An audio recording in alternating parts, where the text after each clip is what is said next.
Welcome back into the GSMC Sports Podcast. We just finished off talking some Nuggets playoff path. Now we are going to be switching sides to the Eastern Conference and talking about the highly anticipated matchup between the 76ers and the Knicks. This is a little bit of an unprecedented 7-2 matchup in the first round, considering the fact that Embiid was on his way to potentially being a repeat MVP if it were not for the torn meniscus injury he had sometime during the winter, caused him to miss the majority of the season. The 76ers probably would have been the 2 seed instead of the Knicks if Embiid had played out the entire year, but that wasn't the case, and the 2 seed just ended up being available for the Knicks, and I definitely don't want to diminish them because I do think when fully healthy, it is a very competitive roster, and I do think that they're the second best team in the Eastern Conference, but I also wouldn't say with all of the injuries the Knicks have dealt with themselves throughout the regular season that they are the traditional strength of a 2 seed. And you look in the Western Conference and the fact that, it's the Nuggets as the 2 seed. I think the Nuggets are miles better than the Knicks are. But again, not to fully diminish the Knicks here because they earned their 2 seed. But it does make for this situation where if you look on DraftKings, the odds for this series are actually dead even, both teams at -110, and I think that we could be in for a really good one. And I sort of wanted to touch on it. This is one of the series that we weren't able to when we first did our playoff previews, considering the fact that we didn't know who the Knicks would be playing. And the 76ers are such an entertaining matchup for a variety of ways. The fact that we have these 2 big-time markets facing off against one another and 2 fan bases that are really itching at the idea of a, long-term postseason run here. I feel like 76ers fans, at least the ones that I have in my life, were sort of out on the season once Embiid went down. This wasn't the year, yada yada, but now sort of talking themselves back into it at this point. And again, it's not that the Knicks are any slouch of a team, but I don't feel like they are this unattainable juggernaut that the 76ers won't have a puncher's chance. That being said, I am going to lean with the Knicks in this series because of the fact that with Philadelphia, it's just clear that Joel Embiid still is not 100% healthy, even in his game against Miami on Wednesday night. He was repeatedly grabbing at his knee. This is a superstar in Joel Embiid, who one of his main sort of negatives surrounding him is the fact that he's never been able to stay healthy, and through the first handful of years in his career, which I do feel like is tied into the injuries, is his conditioning hasn't been great, and he was able to overcome the conditioning as his years went on. And I'm not sure really at this point if some of the laboring that we see in these games that he's played and, the last few weeks of the regular season plus this play-in game, I don't know if the laboring we see is an exhaustion standpoint in terms of he's not in playing shape because he missed as much time as he did, or because his knee is still bothering him to that extreme level. And, it was awesome to see. It was a thrilling game on Wednesday night with these 2 teams facing off. But, really, both Tyrese Maxey and Joel Embiid did not look great in this one. And I know that Embiid had himself a nice fourth quarter to sort of help seal this one. But if it wasn't for the likes of a Nick Batum sort of going nuclear in the last quarter and a half for them, with the 2-way effort, with the 3-point shooting. Now again, the remainder of the team was also very, uncharacteristically off from three. It's not like they are one of the best three-point shooting teams in the league necessarily, but Buddy Hield, he did have one big three, but other than that, he sort of struggled from the field. Tyrese Maxey was really nice in transition and some of those drives as well, but he wasn't operating under the same level that he typically does. And it's going to be very fascinating to me because the game, at least on Wednesday night with the 76ers and Heat, that was a very physical one. The Knicks are sort of they're a team that their identity is defense, and they can be extra physical, as most Tom Thibodeau coach teams typically are. And I think that this is going to be very contentious between, again, the New York fans and the Philly fans. I think that it is going to be really fun to see.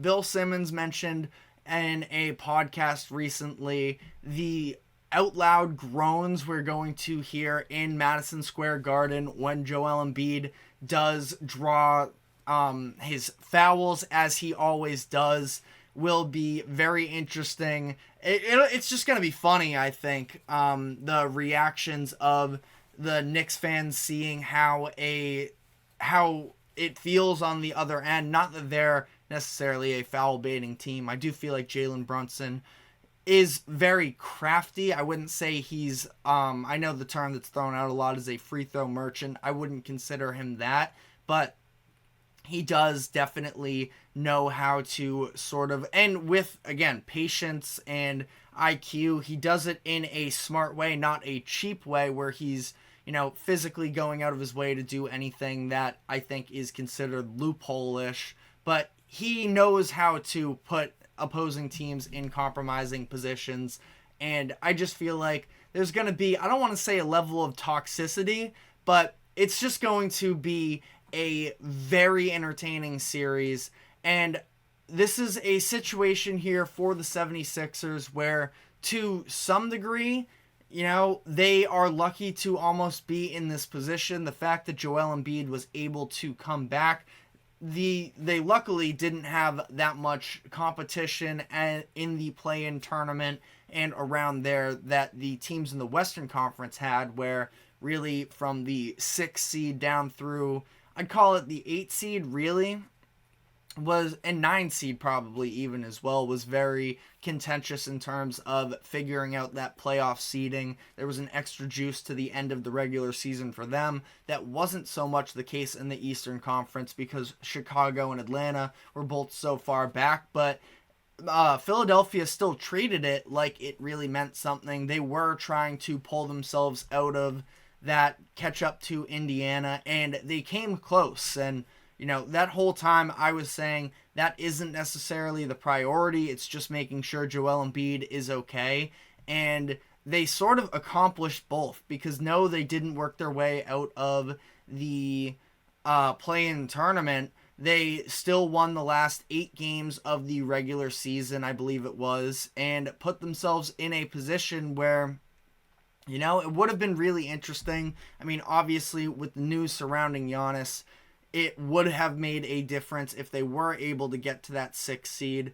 But here they are, one way or another, with a chance to actually do something against the Knicks. Now, again, it's going to take a level of play from Tyrese Maxey that we know he's capable of. He's shown it in flashes, but I think he is going to be, really the centerpiece here, where I obviously don't think that the Knicks have necessarily the scheme on defense to limit Joel Embiid like the Miami Heat did in that play-in tournament, running that type of zone. Kevin Love working tirelessly to deny the entry passes to Embiid and sort of made the Sixers adjust on the fly. Spoelstra, the coach that he is, would have made things very difficult if that were a longer series as well. But regardless, Tom Thibodeau doesn't necessarily have that, but he does have the personnel, I believe, that is probably even a little better